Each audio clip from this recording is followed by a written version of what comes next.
1, 2, 3, 4, 5. 6.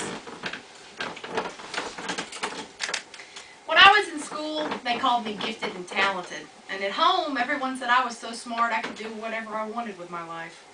But what I chose to do with my life was absolutely nothing. Tonight, I'm going to tell you the story of how I dropped out of school at the age of 12, gave up on homeschool, went to work at the age of 18, got my GED, and eventually enrolled in college. It was probably a mistake to drop out of the junior high, but as the great success Henry Ford once said, even a mistake may be the one thing necessary to a worthwhile achievement. So I'll start my story out with my first mistake. When I was little, I got into an argument with my grandpa. He was telling me that if I didn't stay in school and go to college, I might end up being a garbage collector. I told him I'd heard garbage men made good money. But not to say there's anything wrong with being a garbage man. We'd all be sorry if someone didn't come and pick up the trash. And actually, I found out at ehow.com that garbage men earn over $30,000 a year on average and can earn up to $50,000. And I do call that good money. And anyway, all this was leading up to when I withdrew from the 7th grade. I talked my mom into going with me and signing the paperwork, and she knew from her own experience what a mistake I was making and tried to talk some sense into me, but I was too stubborn to listen. I thought homeschool would be the answer to all my problems. That's the last the public school system ever heard from me. And of course that wasn't to be my last mistake. Let me tell you about my next one. I learned one very important thing in homeschool.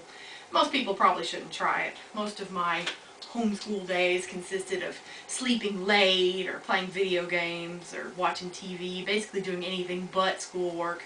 There wasn't anybody really around to make me either. My mom had to work and my sisters tried, but I never really took any of their lessons seriously, and I'd given up on learning anything, so after about a year they gave up on trying to teach me.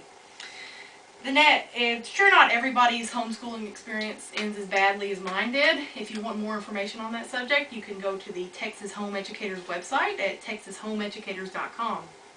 Now, the next part of my story isn't a mistake, it was a necessity. Eventually I had to get a job. My sister took me out and I applied at just about anywhere we could think of. She suggested I try a craft store. And I didn't really know a lot about crafts, but she helped me with the application and I managed to get an interview. They gave me a job for the Christmas season, and after Christmas was over, kept me as a regular employee. Now, working at a craft store isn't as easy as you might think it would be. You have to work long hours and be on your feet and climb tall ladders and sometimes be there really late at night, especially during Christmas. And I won't even go into the horrors of cutting yards and yards of homecoming ribbon or cleaning public restrooms. None of it's any fun. After about a year, I managed to get a transfer to the custom framing department, and the working environment's more pleasant and the pay's better, but it's still hard work. Now we've come to the part of the story that Mr. Ford would have called a worthwhile achievement. After 7 years of hard work, I decided it was probably time for a change. I'd seen a lot of kids come and go in my department. They'd work through summer or Christmas and then go off to college, and I started thinking maybe I could get my GED and go off to college myself.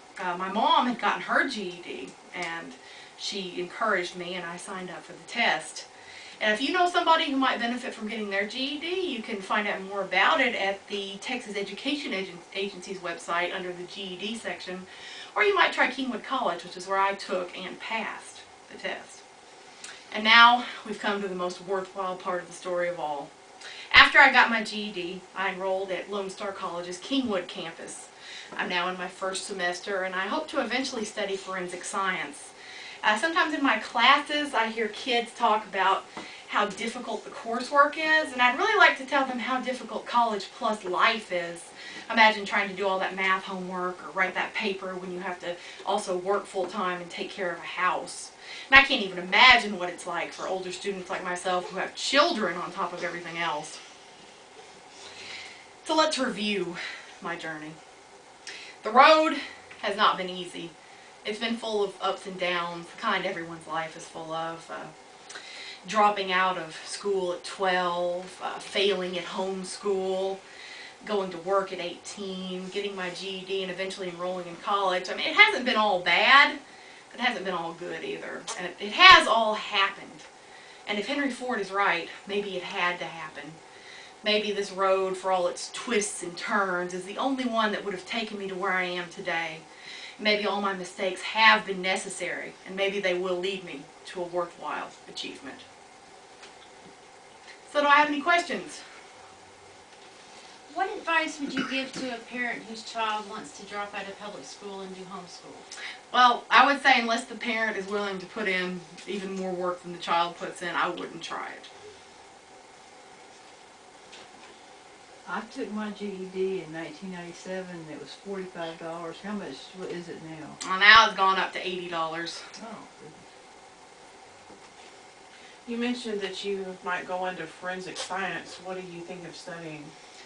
Well, I haven't really thought quite that far ahead.